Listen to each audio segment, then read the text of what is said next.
అలసిపోయిన రాముడుకు ఆ యొక్క అలుపు తీర్చే సేవే ఈ యొక్క వసంతోత్సవం. ఈ వసంతోత్సవాన్ని ఎందుకు చేస్తారు అనేది ఈ వీడియోలో తెలుసుకుందాం. వీడియోని ఎక్కడ కూడా స్కిప్ చేయకుండా చూడవలసిందిగా కోరుకుంటూ ఉన్నాను.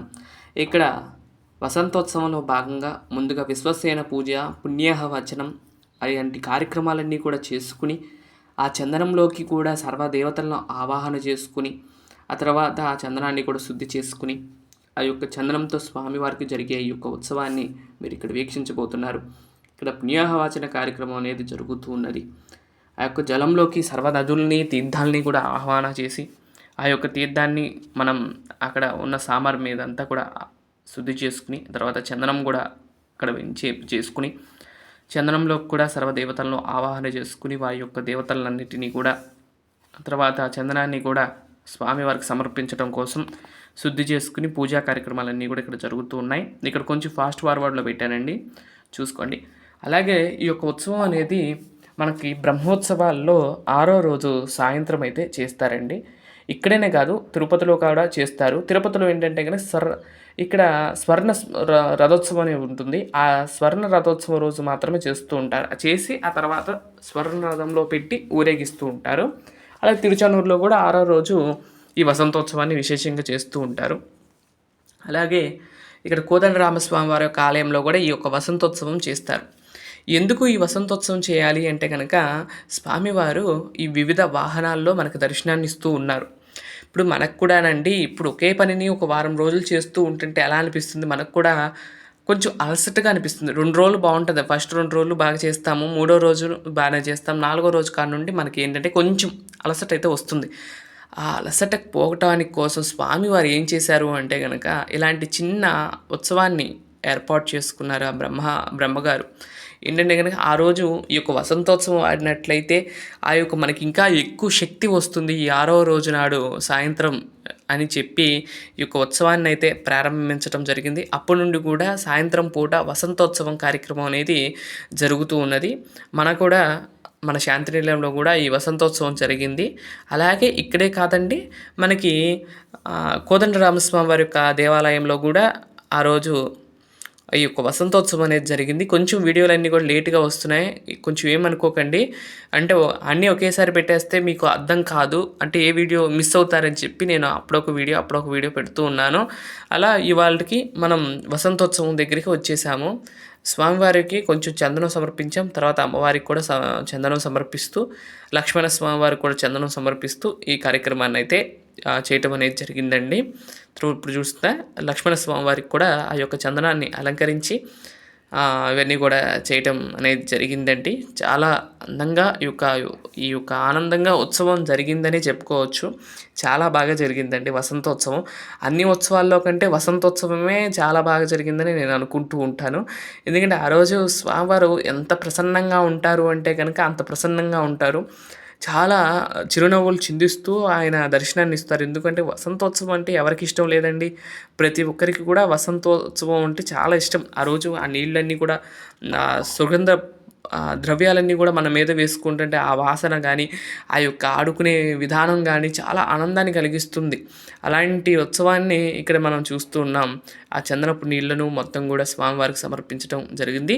ఆ చందనంలో కూడా అత్తరు మరియు చందనం మరియు కుంకుమ పువ్వు, కిచిలిగడ్డ, ఇవన్నీ సుగంధ ద్రవ్యాలతో కూడిన లేపనాన్ని స్వామివారికి సమర్పించడం.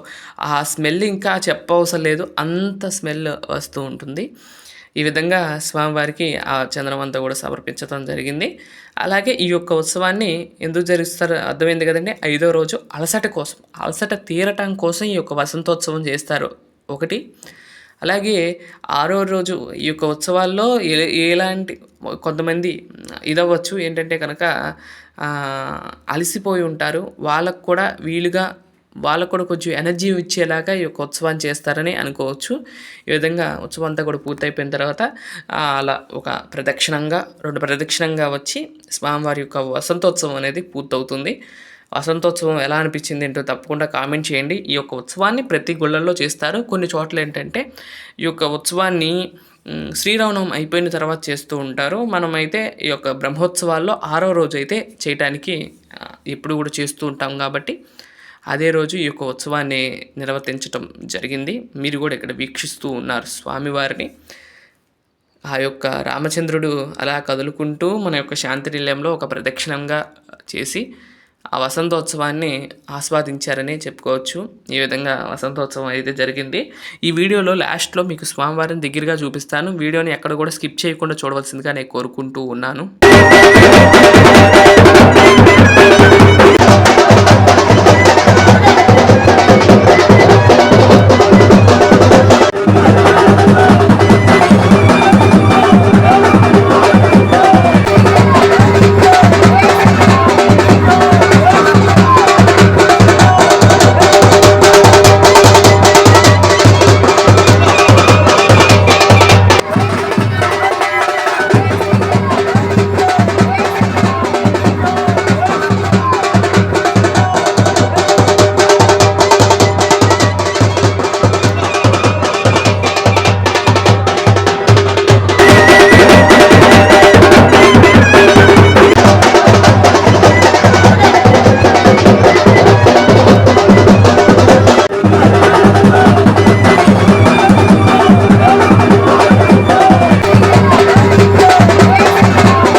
స్వామివారిని దగ్గరగా చూపిస్తాను చూడండి.